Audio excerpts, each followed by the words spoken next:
Okay, follow up from the first video when we ground out and put the fiberglass in. So we're going to continue on from there, from part one.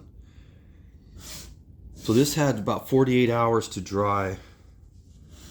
It had set up cured before that, but I had other things on the boat that I was waiting to cure. And in the other videos, you can see we worked on some holes and stuff yesterday. We sanded the whole boat down with 80 grit, so we've got a ways to go. But so I thought today I would do, while I'm waiting for everything to dry, I thought I would go and show you guys what we came up with.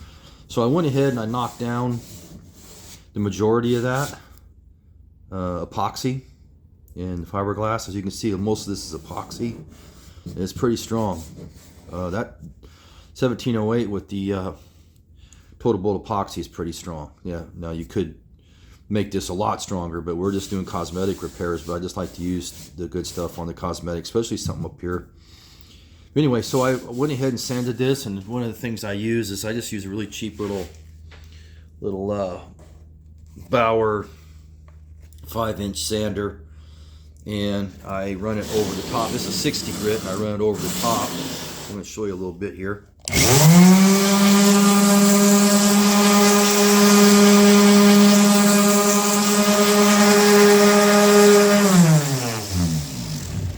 So when you run this back and forth, you can tell if you have any high spots in it.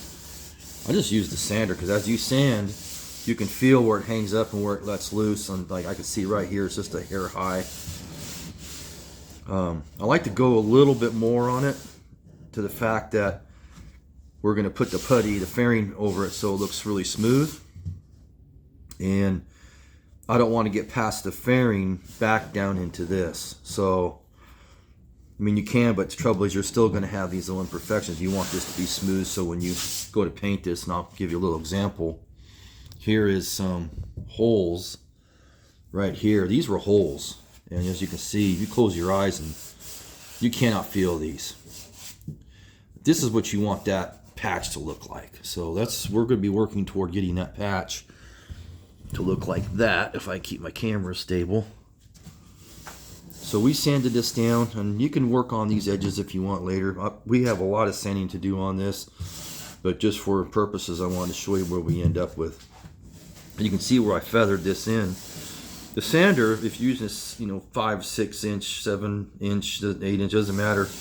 It has a tendency to want to lay itself in. I mean, it has a tendency to kind of like a long sanding block, like the custom car builders use. They're using 24, 36, 48 inch sanding blocks, and that is to get that whole. So instead of doing a little area like this where this will show up with paint, you spread that whole thing out and sand it, and then when you go to putty it, primer and block it, you just can't see it. It's just such a large area and it's spread out. Whenever you make small holes like that and make them really deep, it's tough to get rid of it. You can see we have these indentations. You know what? I'm good with that. It's not a problem. I just soon leave them. You don't want to try to cut into those. You're just going to fill that in. So we're just going to maybe run a couple more times off of that. You can put a straight edge on it if you want and look at it, but straight edge doesn't help too much, because if this is a little flexible, then of course it's not going to be good. I use just the good old-fashioned hand method. I don't look at it. I just kind of run my hand over it, and I can feel a low spot and a high spot. There's a high spot right there, and there's a low spot there. That's good. I'm probably just going to sand these two spots down a little bit more, or just keep running the sander over this part, but don't keep going over this, because you can see I'm going to sand right through my fiberglass. So don't do that. You just want to feather all this stuff out nice, and then we're going to put that putty on there, and we're going to do that as a separate video. So this is part 2. That's prepping for your working toward your finals, and we'll go from there.